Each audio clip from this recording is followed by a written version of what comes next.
Disclaimer: this video does not promote or encourage any legal activities. All contents provided by this video is meant for educational purpose only. Thanks. Hey, if this is first time viewer watching my video or this first time you are visiting my channel, make sure you hit subscribe button below and click on the notification bell. Thank you. In this video I will show the 3 methods of password attack and how to prevent them. Number 1. Phishing attack. What is phishing attack? Phishing is a method of trying to gather personal information using deceptive emails and websites. Here's what you need to know about this venerable, but increasingly sophisticated, form of cyber attack. Phishing is a cyber attack that uses disguised email as a weapon. The goal is to trick the email recipient into believing that the message is something they want or need, a request from their bank, for instance, or a note from someone in their company, and to click a link or download an attachment. What really distinguishes phishing is the form the message takes. The attackers masquerade as a trusted entity of some kind, often a real or plausibly real person, or a company the victim might do business with. It's one of the oldest types of cyber attacks, dating back to the 1990s, and it's still one of the most widespread and pernicious, with phishing messages and techniques becoming increasingly sophisticated. Fish is pronounced just like it's spelled, which is to say, like the word fish. The analogy is of an angler throwing a baited hook out there, the phishing email, and hoping you bite. The term arose in the mid-1990s among hackers aiming to trick AOL users into giving up their login information. The PH is part of a tradition of whimsical hacker spelling, and was probably influenced by the term phreaking, short for phone phreaking, an early form of hacking that involved playing sound tones into telephone handsets to get free phone calls. Nearly a third of all breaches in the past year involved phishing, according to the 2019 Verizon Data Breach Investigations Report. For cyberespionage attacks, that number jumps to 78%. The worst phishing news for 2019 is that its perpetrators are getting much better at it thanks to well-produced, off-the-shelf tools and templates. Some phishing scams have succeeded well enough to make waves. Perhaps one of the most consequential phishing attacks in history happened in 2016, when hackers managed to get Hillary Clinton campaign chair John Podesta to offer up his Gmail password. 2. The fappening attack, in which intimate photos of a number of celebrities were made public, was originally thought to be a result of insecurity on Apple's iCloud servers, but was in fact the product of a number of successful phishing attempts. 3. In 2016, employees at the University of Kansas responded to a phishing email and handed over access to their paycheck deposit information, resulting in them losing pay. How to prevent phishing attack. There also are a number of steps you can take and mindsets you should get into that will keep you from becoming a phishing statistic, including: 1. Always check the spelling of the URLs in email links before you click or enter sensitive information. 2. Watch out for URL redirects, where you're suddenly sent to a different website with identical design. 3. If you receive an email from a source you know but it seems suspicious, contact that source with a new email, rather than just hitting reply. 4. Don't post personal data, like your birthday, vacation plans, or your address or phone number, publicly on social media. Number 2. Brute force attack. What is brute force attack? A brute force attack is a popular cracking method. By some accounts, brute force attacks accounted for 5% of confirmed security breaches. A brute force attack involves guessing username and passwords to gain unauthorized access to a system. Brute force is a simple attack method and has a high success rate. Some attackers use applications and scripts as brute force tools. These tools try out numerous password combinations to bypass authentication processes. In other cases, attackers try to access web applications by searching for the right session ID. Attacker motivation may include stealing information, infecting sites with malware, or disrupting service. While some attackers still perform brute force attacks manually, today almost all brute force attacks today are performed by bots. Attackers have lists of commonly used credentials, or real user credentials, obtained via security breaches or the dark web.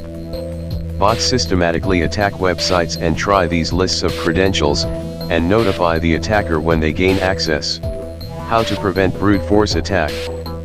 Brute force attacks typically rely on weak passwords and careless network administration. Fortunately, these are both areas that can be improved easily in order to prevent vulnerabilities that could bring your network or website resources to their knees. For example, utilizing strong passwords, allowing a limited number of login attempts and enabling two-factor authentication can help to prevent brute force attacks. Ultimately, it is important to educate your organization on the importance of password strength and the general information security habits. Even with a strong password, employees can fall victim to insider threats if security is not a strong part of your culture. Learn more about ForcePoint's Insider Threat Program offerings. Number 3. Keylogger. What is Keylogger? Did you know that your keyboard could let cybercriminals eavesdrop on you? Or that they could watch you on your system camera? Or listen over your smartphone's microphone? Welcome to the world of keyloggers, a particularly insidious type of spyware that can record and steal consecutive keystrokes, and much more, that the user enters on a device.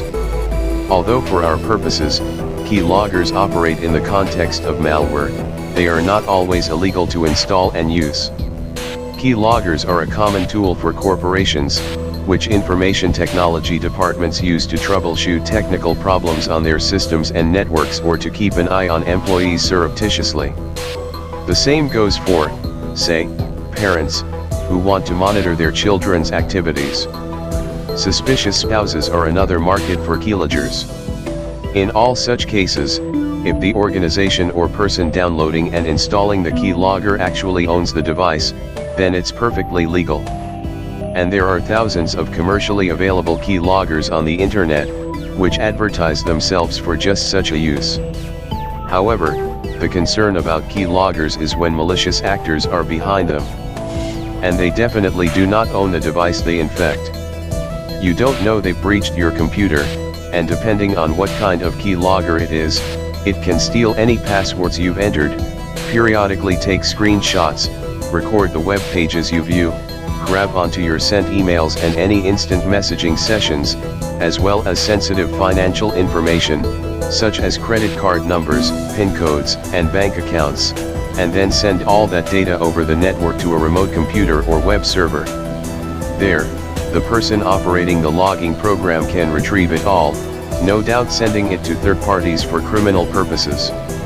Keyloggers come in at least two broad flavors: hardware devices and the more familiar software variety. Hardware devices can be embedded in the internal PC hardware itself, or be an inconspicuous plugin that's secretly inserted into the keyboard port between the CPU box and the keyboard cable so that it intercepts all the signals as you type. But that means that the cybercriminal has to have physical access to the PC while you're not present in order to plant the hardware keyloggers. Software keyloggers are much easier to introduce to and install on victims' devices, which is why that variety is much more common. Unlike other kinds of malware, software keyloggers are not a threat to the systems they infect themselves. In fact, the whole point of keyloggers is to work behind the scenes, sniffing out the keystrokes while the computer continues to operate normally. But even if they don't harm the hardware, keyloggers are definitely a threat to users, especially when they steal data pertinent to any number of online payment systems. How to prevent keylogger? Most keyloggers can be kept at bay with a virus scanner and an up-to-date firewall. Of course, new keyloggers are constantly being developed and their signature is not immediately flagged by the protection programs as being harmful. So, how you behave when using your computer is also important if you want to minimize the risk of keylogging. We have put together some tips on how you can protect yourself from keyloggers. Make sure your security software is up to date. Use high-performance antivirus programs and real-time scanners to protect yourself from keyloggers. Most keyloggers are found and removed by any reasonably good antivirus program. However, you should not scrimp on the quality of the software, especially if you regularly have to enter strictly confidential data such as account data on your computer. Special password managers not only help you to get an overview of all your passwords, but also generate highly complex passwords that are difficult for keyloggers to log. In addition, these programs often have an autofill function, so you don't have to enter your credentials manually. After all, keyloggers can usually only read what you actually type. Multi-factor authentication, MFA, is considered extremely secure for login data. The user is not only prompted for a password, but also requires variable factor authentication, e.g. via a cell phone, which is usually interactive. Even if keyloggers crack the actual password, this is useless thanks to MFA alone. Keylogger hardware is hardly ever used by private users. But if, for example, you work with highly confidential data at the office that might be of interest to competitors, it can't hurt to check your connections from time to time. Be on the lookout for suspicious-looking connectors. If you think you are a victim of keylogger hardware, you should inform IT before removing the alleged keylogger. A simple trick to prevent keyloggers is to use the virtual keyboard. You can access it on Windows by typing osc.exe in the execution box, Windows key and R. Since keyloggers usually only read physical keystrokes, you are better protected when you enter your data using the virtual keyboard. There are special tools on the internet that can be used to find and remove keyloggers. The best known tool is Spybot, Search and Destroy, which also offers quite a powerful free version. Another tried and tested program is Malwarebytes. Unlike more comprehensive antivirus programs, Spybot and Malwarebytes have been specially developed to fight malware that spies on your data, like keyloggers. Extra care must be taken when using public computers. Avoid entering confidential data on them, but if you have no other choice, make sure to check the connections for suspicious hardware. If you enter a password on a website, stop the process, and type in random characters somewhere else before completing your password. This method can be used to trick potential keyloggers. You can also use the virtual keyboard on most public computers. If you want me to teach you more about this, you want me to make more of this kind of video, make sure you comment below, and hey, don't forget to subscribe and click on the notification bell. Thank you.